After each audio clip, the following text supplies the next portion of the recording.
안녕하세요. 저는 서유경 변호사입니다.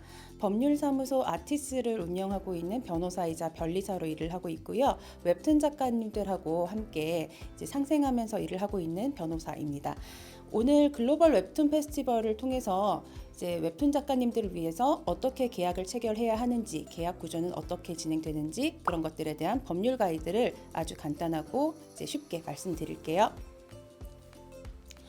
우선 제 소개부터 해드리겠습니다. 저는요, 이제 그 웹툰 공정 계약을 위해서 이제 힘을 쓰는 이제 서유경 변호사 이렇게 이제 한번 인터뷰를 한 적이 있고요. 웹툰 작가님들하고 사실 창작자들을 깊이 있게 이해하는 그런 변호사로서 성장을 하려고 굉장히 많이 노력을 하고 있는 사람입니다.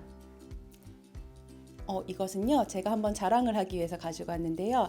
제 생일이 얼마 전에 있었는데, 네이버에서 삼국지톡이라고 하는 그 웹툰을 연재를 해주시는 이리 작가님께서 생일 선물로 이렇게 주셨어요. 굉장히 많이 뿌듯하고 창작자들하고 함께 이제 동행하고 싶다라고 하는 그런 소망들을 아주 강하게 가질 수 있는 계기였습니다. 그리고 앞으로 이제 법률 상담 같은 것들을 웹툰 작가님들께서 많이 받으실 기회가 있을 거예요. 여기 부산정보산업진흥원에서도 제가 이제 부산 지역 그리고 경남 지역 작가님들을 전담을 해서 법률 컨설팅을 해드리고 있는데요. 작가님들 입장에서는 소송이나 분쟁이나 이런 것들이 무엇인지에 대해서 정확하게 아시기 어려울 때가 있어요. 그래서 제가 설명을 해드리면 저는 우선 작가들은 소송을 가급적으로 지향하지 않게 한다라는 뜻입니다. 왜냐하면요, 작가님들은 자기 창작을 해야 하고 그 다음에 연재를 해야 하고 그것들을 기다리고 있는 많은 독자들이 있어요. 그 사람들을 위해서 최대한 분쟁으로 나가지 않게 하기 위해서 어떻게 계약이 중요하게 되는 것인가 라고 하는 것들을 제가 말씀드리려고 합니다. 그래서 앞으로 분쟁이 발생했을 때 땡땡 작가 사건이라고 소개되는 것이 아니라 어떻게 하면은 서로 합리적이고 그리고 균형점을 맞춰서 분쟁 상황을 조율할 수 있는가, 이 점들을 같이 논의해 봤으면 좋겠습니다. 그리고 이제 창작자들이 거래하는 플랫폼이나 에이전시, 산업 구조에 대한 이해도 굉장히 중요합니다. 이것은 제가 인터뷰에서 했었던 내용인데요. 전체 산업계가 성숙해지도록 소통을 하려면 균형적으로 법률 지식, 법률에 관한, 계약에 관한 상식 수준이 어느 정도 수면 위로 올라와야 됩니다. 그런 측면에 있어서 저는 작가님들이 왜 계약이 중요한지, 법률 지식이 필요한 것인지에 대해서 말씀드리려고 하고요. 이제 이 계약이 공정한 것인지 불공정한 것인지 그것을 해석할 수 있는 기준에 대해서 말씀드릴 겁니다. 자, 첫 번째 주제입니다. 웹툰 작가에게 계약이란 무엇일까라는 건데요. 이 계약이라고 하는 것은 사실상 어렵게 생각하시는 경우가 많아요. 하지만 계약이라는 것은 너와 내가 만나서 무엇을 어떻게 하기로 결정을 했다라고 하는 그 하나의 청약과 승낙과 합치라고 하는 것이 중요한 하나의 계약이라는 게 있는 거죠. 그리고 그런 계약의 내용을 이제 서면으로 풀어내는 것이 바로 계약서라는 것입니다. 작가님들께서 이제 앞으로 잘 구별해야 되는 것은요, 일상적인 호의 관계와 그 다음에 법률적인 계약 관계라고 하는 것을 명확하게 구별할 수 있어야 된다는 겁니다. 이제 작가님들이 그림을 잘 그린다, 글을 잘 쓴다, 각색을 잘 한다, 창작 활동을 잘 하는 그런 재능이 있을 거예요. 정말 멋진데. 그리고 이거 한 번 더 해주면 안 될까? 너 정말 재능 있어 라고 얘기를 받고 그에 따라서 그림을 그려주거나 글을 써주는 것, 이거는 호의 관계라고 합니다. 하지만 이것은 직업이 아니죠. 여러분들이 앞으로 작가로서 지속 가능하게 직업 행위로서 돈을 벌어가는 행위로서 나의 사회적인 활동을 위해서 하는 일이라면은 법률 관계입니다. 법률 관계에는요, 아까 말씀드렸다시피 청약과 승낙과 합치라고 하는 이 계약이 반드시 들어가야 되는 것이죠. 그리고 법 문헌 중에서는 굉장히 유명한 말인데요. 작가님들께서는 이 말을 생소하게 생각하실 수도 있지만 가장 간단하면서도 간명한 말이라서 소개해드립니다. 예링이라고 하는 법학자가 권리 위에 잠자는 자는 보호를 받지 못한다라고 하는 유명한 법 문헌을 말씀해 주셨어요.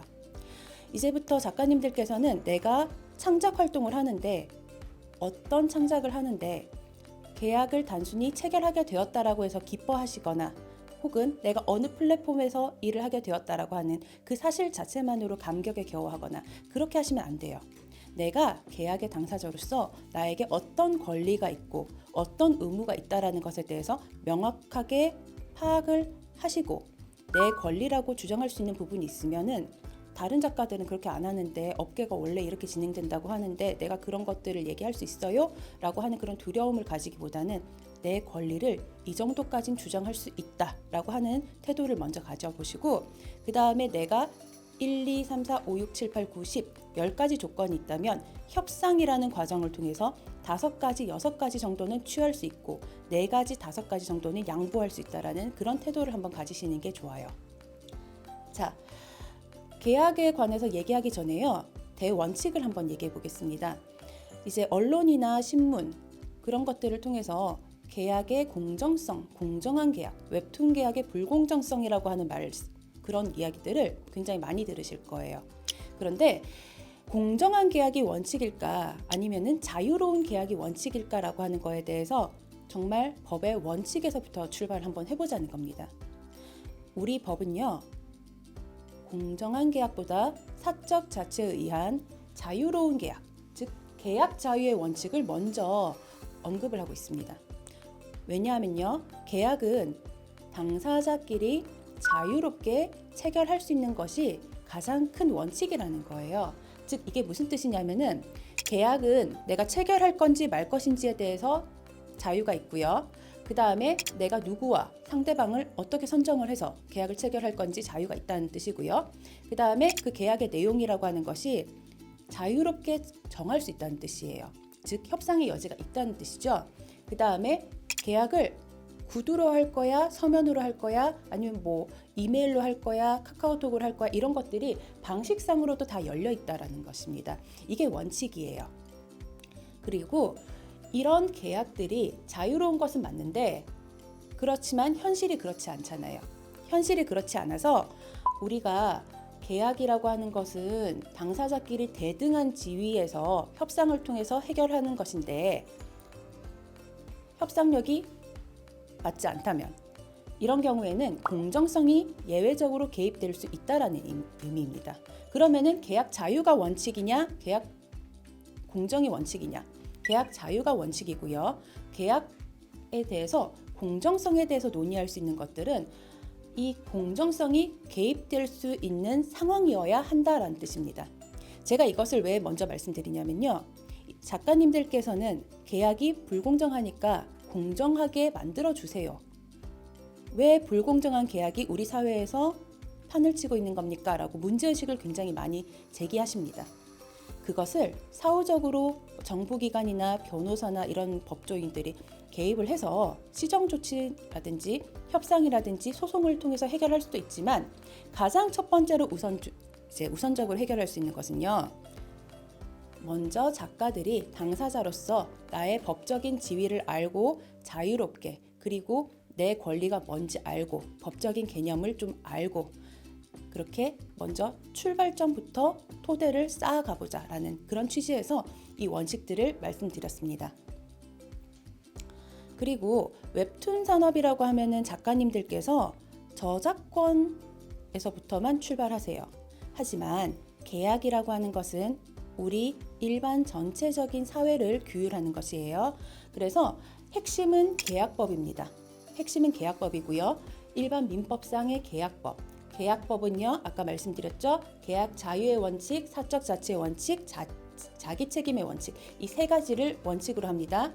여기에 따라서 내가 계약을 체결할 건지, 내용을 어떻게 결정할 건지, 상대방을 누구로 선택할 건지, 방식을 어떻게 결정할 것인지 이것들을 먼저 약속하는 작업들을 진행을 해야 되는 것이고요.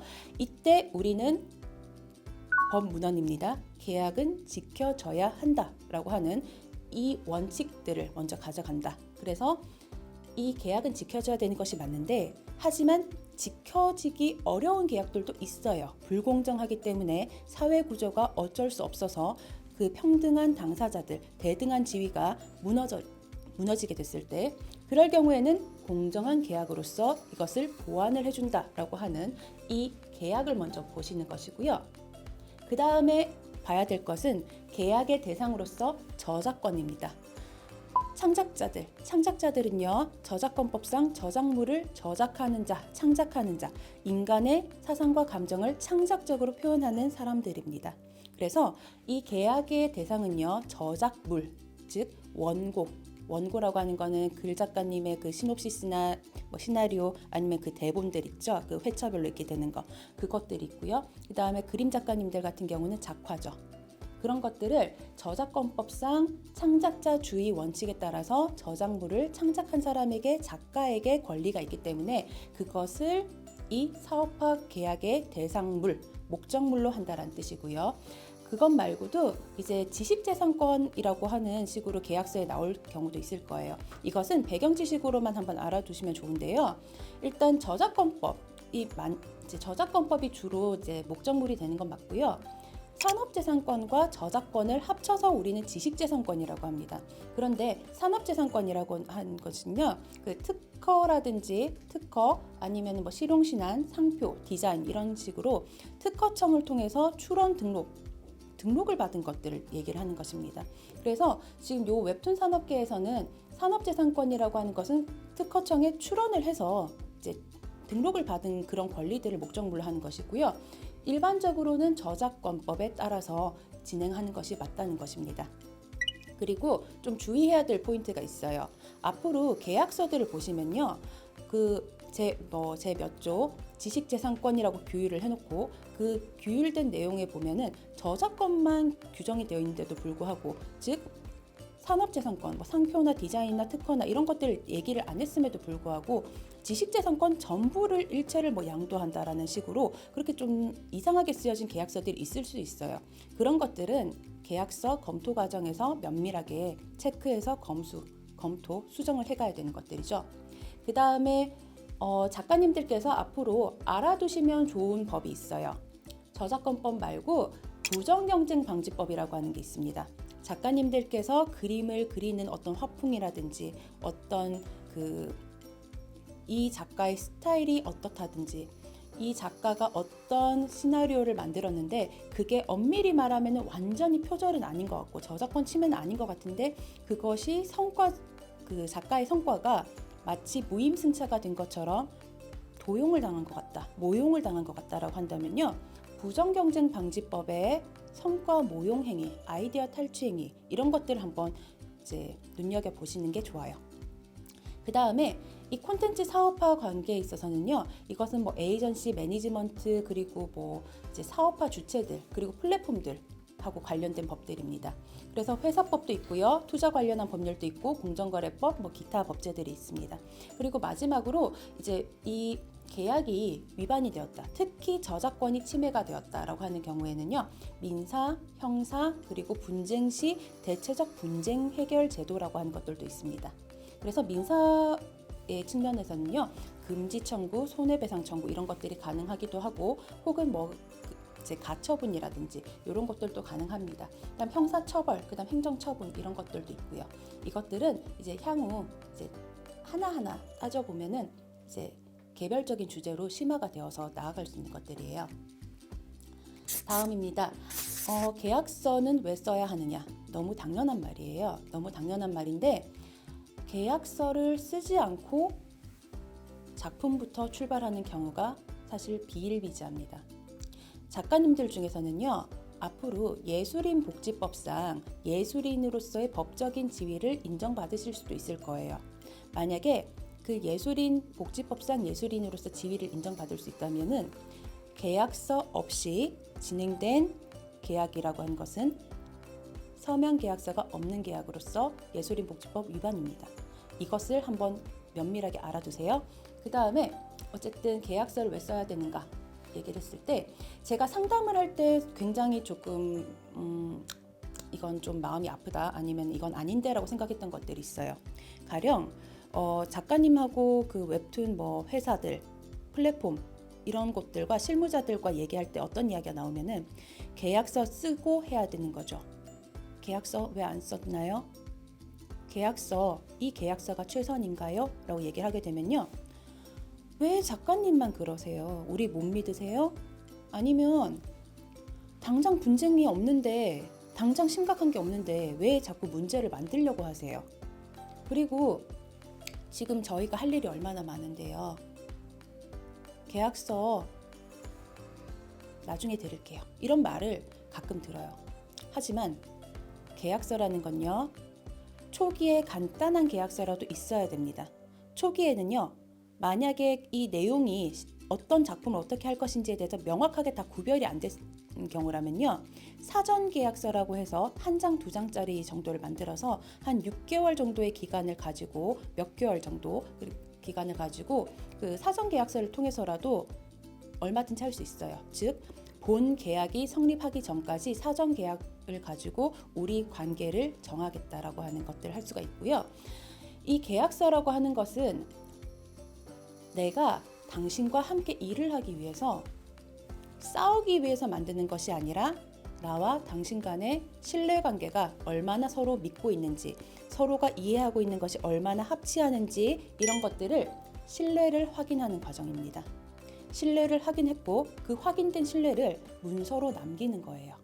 그 다음에 두 번째로, 계약서가 있어야 우리가 어떻게 해결하기로 했다라고 하는 합의가 제3자의 눈으로 확인이 되기 때문에 분쟁을 예방할 수도 있습니다.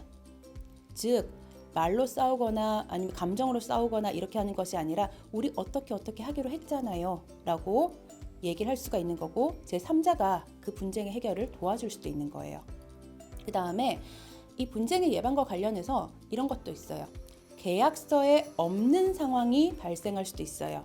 그런 경우라면요, 계약서 본문에 없더라도 부속 합의서라고 하는 걸 쓰면 됩니다. 사정 변경에 의한 부속 합의서. 즉, 우리가 본 계약을 체결할 때는 어떤 일이 발생할지 몰랐는데 어떤 일이 사고가 발생을 하고 보니 우리가 당사자끼리 논의를 해서 이렇게 해결하기로 했습니다. A4 용지 한 장, 두 장 분량으로 만들어 두시면 좋아요. 이렇게 하면요, 사업이 굉장히 안정적으로 흘러갑니다. 사업이 굉장히 안정적으로 흘러가는 것뿐만 아니라 비용도 굉장히 절감이 돼요. 가령 법률 분쟁이 나타났다. 그 다음에 변호사 상담을 받는다. 그 시간 동안에는 회사는 회사 일을 못하고요. 작가님은 작가님의 원고를 못해요. 창작을 못한다고요. 그 시간 동안에 계속 신경을 쓰면서 계속 골머리를 앓는 것보다 이렇게 문서로 하나로 간명하게 정리를 해가는 작업이 있다라는 뜻입니다. 그 다음에요, 이제 본격적으로 웹툰 계약이 어떤 계약들이 있고 그 계약상 구조가 어떻게 형성이 되는지, 그리고 이 상황마다 어떤 유의점이 있는지에 대해서 설명을 해드릴게요. 제가 실무상 발견한 것들은 총 4가지 유형이 있었습니다. 총 4가지 유형이 있었는데요. 이걸 얘기하기 전에 먼저 우리가 소유권과 저작권이라고 하는 개념에 대해서 먼저 구별을 해볼 거예요. 소유권과 저작권, 작가님들께서는 내 작품 내 거야 라고 얘기할 때 그게 소유권을 의미하는 걸까요? 저작권을 의미하는 걸까요? 소유권과 저작권을 구별하는 명확한 기준은요, 소유권은 유형의 물건이에요. 즉, 카메라 아니면 부동산, 자동차, 이렇게 유형의 물건을 대상으로 하는 것이 소유권의 개념이고요. 작가님들의 창작한 그 원고들, 물론 종이로 만들었으면 종이 자체를 만질 수는 있으니까 물건이라고도 볼 수 있는데, 그 안에 들어간 인간의 사상과 감정을 창작적으로 표현한 것, 그것이 바로 무형의 가치라는 거예요. 이 무형의 가치를 보호하는 것이 바로 저작권입니다. 인간의 사상과 감정을 창작적으로 표현한 저작물에 대해서 가지는 무형의 배타적인 권리를 저작권이라고 하고요. 저작권이라고 하는 것은 단순히 돈만을 의미하는 권리가 아니고요. 작가의 인격까지 포함하는 권리입니다. 그래서 첫 번째 저작 인격권이 있고요. 두 번째 저작 재산권이 있습니다. 이렇게 분류가 되고요. 저작 인격권에는 공표권, 내 작품을 공표할 것인가, 세상에 나타낼 것인가 말 것인가 결정할 수 있는 권리, 성명표시권, 내 작품에 내가 내 이름을 쓸 건지 말 건지, 내 이름을 실명으로 쓸 건지 필명으로 쓸 건지, 요걸 결정하는 권리가 있고요. 동일성 유지권, 내가 작품을 만들었다면 그 작품이 동일성이 훼손되지 않게, 남이 함부로 변경하거나 그렇게 할 수 없게 만들 수 있는 권리라는 거예요. 저작 재산권은요, 7가지가 있어요. 복제권, 배포권, 공중송신권, 공연권, 전시권, 대여권, 2차적 저작물 작성권이 있습니다. 이때 웹툰 계약과 관련해서 특히 중요한 권리, 저작재산권 중에 복제, 배포, 공중송신입니다. 그리고요, 원 저작물을 가지고 게임을 만들 거예요? 드라마를 만들 거예요? 아니면 내가 이거를 연극으로 할 거예요? 굿즈를 만들 거예요? 부가적인 사업화를 하기 위해서 중요한 권리는 2차적 저작물 작성권입니다. 이 개념을 먼저 잡고 가셔야 돼요. 저작권의 발생을 기준으로 해서 웹툰 계약의 유형이 어떻게 분류가 되는가? 제가 실무상 경험을 해보니까 웹툰 시장에서 총 4가지 유형의 계약들이 발견이 되었어요. 이것들은 사실 제가 경험적으로 업무를 하다 보니까 이제 정리를 하게 된 거고, 그 다음에 이제 문화체육관광부에서 제공한 그 가이드라인 문서도 있는데, 그런 것들을 총괄적으로 살펴보니 이렇게 정리가 된 것이고요.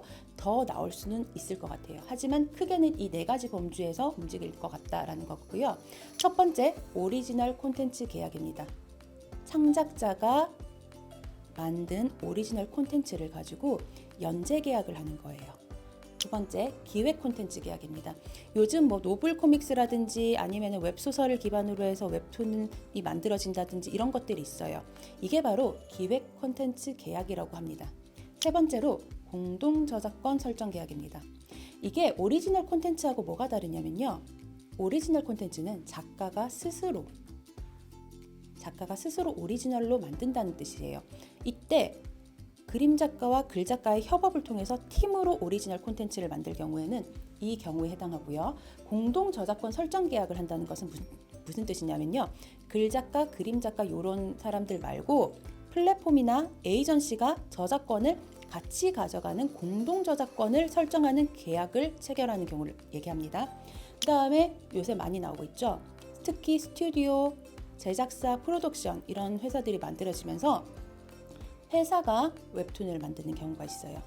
즉, 창작자들이 기존에는 뭐 문화생, 어씨 이렇게 불리던 사람들이 스태프, 직원이 되어서 법인으로부터, 회사로부터 월급을 받으면서 창작을 하는 경우예요.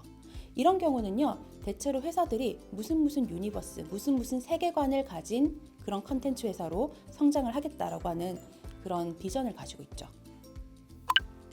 자, 첫 번째 유형입니다. 오리지널 콘텐츠 계약. 제가 개념을 한번 다시 정리해 드릴게요. 창작자의 오리지널 콘텐츠를 플랫폼을 통해서 연재하는 계약이에요.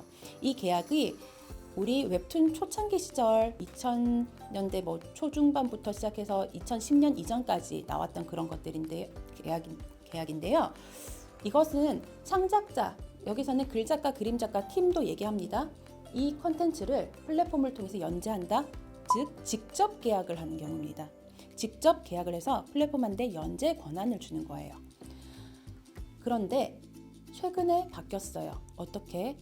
플랫폼하고 직접 계약을 하는 게 아니라 간접 계약 유형으로 바뀝니다. 어떻게? 작가와 중간에 회사, 스튜디오, 제작사, 프로덕션, 에이전시, 매니지먼트 이런 회사를 끼고 플랫폼에 연재를 시키게 하는 거예요. 이 산업상 구조가 변화가 된 것은 조금 의미심장한 게 있어요. 즉, 창작자가 내 권리를, 난 창작만 할 테니까 내 권리를 통해서 사업화를 하는 것은 회사한테 맡긴다는 뜻이에요. 그러다 보니까 사실 그 회사하고 또 플랫폼이 계약을 또 어떻게 체결했는지는 작가가 정확하게 알 수가 없어요. 그 부분이 사실 약간 문제가 되기도 해서 최근에 불공정 계약이라든지 아니면 플랫폼하고 회사하고 중간 사업체가 계약한 내용을 작가가 몰라서 작가가 소가리를 하게 되는 그런 경우들이 있었단 말이에요. 그래서 이 간접 계약이라고 하는 것은 잘 알아두시면 좋아요. 이중 구조에 의한 간접 계약입니다. 저작권은요, 어떻게 발생하느냐? 창작자 주의에 따라서 작가에게 저작권이 발생합니다. 글작가, 그림작가 함께라면은 글작가, 그림작가에게 저작권이 발생하는 거지, 중간 사업체에게 저작권이 발생하는 거 아니고 플랫폼에게 저작권이 발생하는 거 아닙니다. 그런데 만약에 이런 경우가 있어요. 회사에게서 오리지널 콘텐츠 계약을 한다라고 했는데 작품을 창작함과 동시에 회사에게 저작권이 귀속이 된다라고 하는 그런 문장을 보시면 이게 뭐예요? 라고 지적할 수 있어야 돼요. 그리고 그것에 대해서 문제의식을 가지지 않는 회사라면 차라리 계약을 안 하시는 게 좋으실 수도 있어요. 왜냐? 창작자 주의 원칙에 위반한 계약서에 대해서 법률적인 검토 없이 작가에게 계약서 초안을 들이밀었다는, 제시했다는 그런 뜻이거든요. 그렇기 때문에 창작자주의 원칙에 따라서 창작자에게 원시적으로 귀속이 된다라고 하는 거, 이게 대원칙이고, 다만 원시적으로 귀속된 것을 중간 사업체와 플랫폼이 어떻게 이용할 거야, 아니면 저작권을 양도할 거야, 이런 것들은 단계별로 진행하면서 논의를 해야 되는 상황이라는 거죠. 그리고 창작자입니다. 개인 작가가 있고 법인이 있어요. 원래는 웹툰 시장의 초창기에는요, 개인 작가 시스템이었습니다. 그런데 개인 작가님들이 성공을 해요. 작품을 하나만 하는 게 아니라 작가님의 이름으로 여러 작품을 하고 싶어요. 그리고 내가 작업을 하는데 돈을 많이 벌게 돼요. 그래서 어시스턴트를 고용할 수가 있는데, 어시스트에게 그저 아르바이트 비용을 주는 게 아니라 고용을 해서 하나의 팀으로 가려면 어떻게 해야 돼요? 법인으로 가는 게 맞습니다. 법인으로 가는 게 훨씬 효율적이에요. 그래서 나타난 것들이 스튜디오, 제작사, 프로덕션이에요. 그래서 법인이 창작자가 되는 경우도 있더라라는 거죠. 그 다음에 중간 사업체는 아까 말씀드렸다시피 에이전시, 매니지먼트, 스튜디오, 제작사, 프로덕션이 있는데요. 에이전시는 중개예요.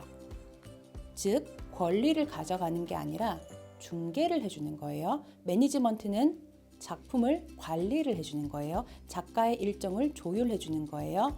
세 번째, 스튜디오, 제작사, 프로덕션은요, 직접 작품까지 만들어가는 회사들이에요. 그런데 요새는 이러한 중간 사업체들의 그 구별이 크게 유의미하진 않아요. 거의 제작 시스템을 가져가서 이렇게 법인으로서 성격을 가져가는 경우가 있다라는 거죠. 그 다음에 오리지널 콘텐츠 계약에 관한 유의점, 이 계약 구조를 제가 한번 말씀드릴게요. 말씀드렸다시피 간접 계약입니다. 이중적 구조예요. 옛날에는 작가하고 플랫폼이 직접 계약을 하는 유형이었는데 지금은 간접 계약이에요. 작가와 중간 사업체 간의 계약이 한 번 있고요. 두 번째로 중간 사업체와 플랫폼 간의 계약이 한 번 더 있습니다. 이때 계약이라고 하는 건요, 당사자끼리 유효한 거예요. 이걸 보고 바로 채권적 효력이라고 합니다.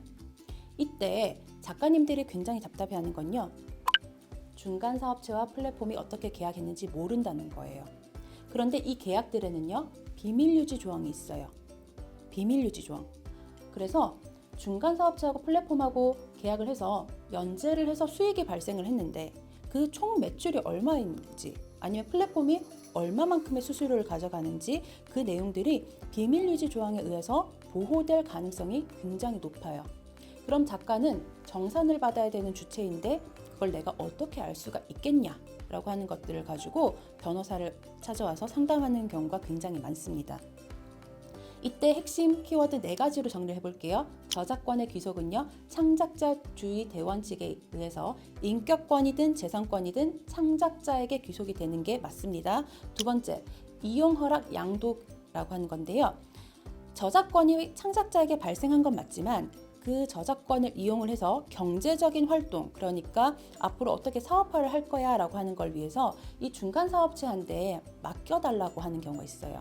이때 이용 허락은요, 작가한테 저작권이 있대 중간 사업체가 그 권리를 이용을 해서 사업화를 진행을 한다라고 하는 계약이고요. 그 다음에 양도 계약이라는 것은 작가한테 저작권이 있는데 그것을 중간 사업체가 가지고 온다라는 뜻입니다. 양도 계약이라고 하는 건요, 항상 영구적으로 가지고 오는 게 아니고요, 일시적으로도 가지고 올 수 있습니다. 가령 회사하고 작가가 계약 기간이 5년이다. 5년이면은 영구 양도를 해버리면 좀 억울하잖아요. 그럴 경우는 우리 계약 기간 동안만 양도를 할 수 있다라고도 얼마든지 제한할 수가 있고요. 그 다음에 2차적 저작물 작성권에 대해서는 한 번 더 계약을 하셔야 됩니다.